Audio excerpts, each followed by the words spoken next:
Blessed are the happy, for they have experienced the joys of the Lord. That sounds like it could be in the Bible, doesn't it? Well, it's not. I just made it up about 30 seconds ago. But a lot of times people, even often with good intentions, give quotes and phrases that they attribute to the Bible when they're really not in the Bible at all. So let's talk about it.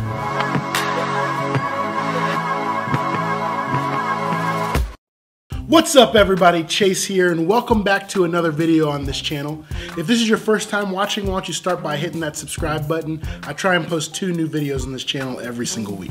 So a few weeks ago I was talking to someone and I was just sharing with them some of the things that are happening in my life and kind of the stressful situation that we're in.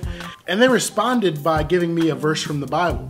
But I went later and I looked it up and that was nowhere to be found in the Bible. So they were trying to be nice, they were trying to encourage me, but the verse that they shared, and I can't remember exactly what they said, it wasn't even in the Bible. So that got me thinking, what are the top Bible verses that people share that aren't even Bible verses at all? So I figured I'd count down the top 6 of them. So here we go.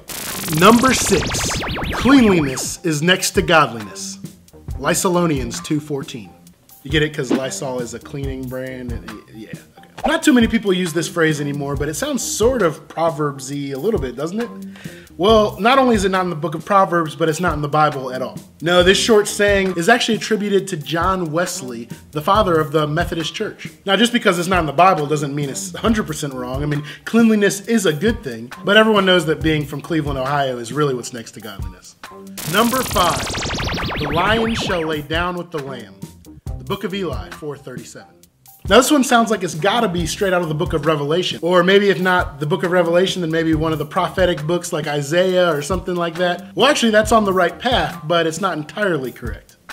The book of Isaiah does say, the wolf shall dwell with the lamb, and the leopard shall lie down with the young goat, and the calf and the lion and the fattened calf together, and a little child shall lead them.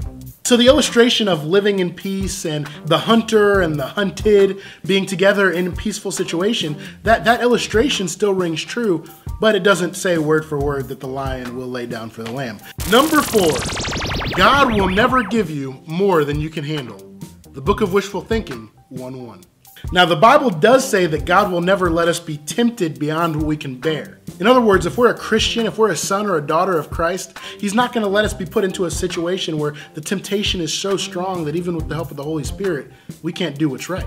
However, when I've heard when people are saying that God won't give us something that we can't handle, usually people aren't talking about temptation.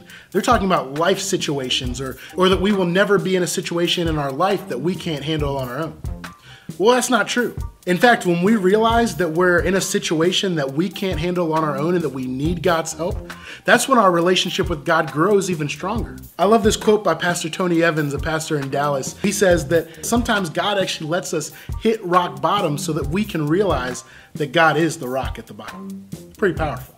Number 3, money is the root of all evil. Hezekiah 2:19. There was a meme going around a couple years ago that said, if money's the root of all evil, then why do churches ask for it? And that would be a great question if the Bible really said that money is the root of all evil. But there's a big difference. What the Bible really says is that the love of money is the root of all evil. See, those 3 words make all the difference in the world. Money isn't a bad thing in and of itself, although my bank account seems kind of allergic to it. But. Number 2, we are all God's children.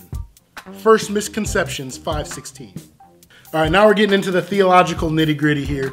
And I think that's the first time in my life I've ever used the phrase nitty-gritty. That was weird. Anyway, this misquoted verse isn't only not in the Bible, but it's not true at all. Now we see why this isn't true in the book of Romans, where it says, if anyone does not have the Spirit of Christ, he does not belong to Christ. Now the Bible does make it clear that God created everything, that He's the source of all life on earth. But just because He's the creator of everyone doesn't necessarily mean that we're all sons and daughters of Christ. If we're not saved and adopted into God's family, then we're actually against Him. We're not a child of His. Number 1, God helps those who help themselves. The book of Lies 3:16. This is probably the one that I hear quoted the most, but it's completely contrary to the nature of the gospel.